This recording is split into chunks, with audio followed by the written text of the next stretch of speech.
যে আমাদের দেশে 23-24 অর্থ বছরে 81% ভর্তুকি দিতে হয়েছে এমন কিছু বিদ্যুৎ কেন্দ্রের জন্য যেগুলো আসলে কাজ করছে না, এটাকে আমরা ক্যাপাসিটি চার্জ বলে থাকি।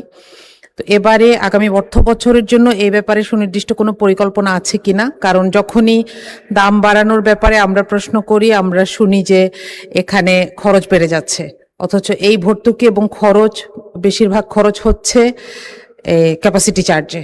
সুতরাং এখানে সরকারের আগামী অর্থ বছরে এটার জন্য কোনো সুনির্দিষ্ট পরিকল্পনা আছে কিনা এটা জানতে চাই। সবরিন গ্যারান্টি হচ্ছে হলো রাষ্ট্রের গ্যারান্টি আপনার, এবং এই গ্যারান্টি বাতিল করা জন্য যে ব্যবস্থা গ্রহণ করবে সেই ব্যবস্থা অনেক সময় সাপেক্ষ। কোনো বিদ্যুৎ কেন্দ্রের সাথেই জোরাজোরি করা যায় না, শক্ত নেগোসিয়েশন করা যায় না।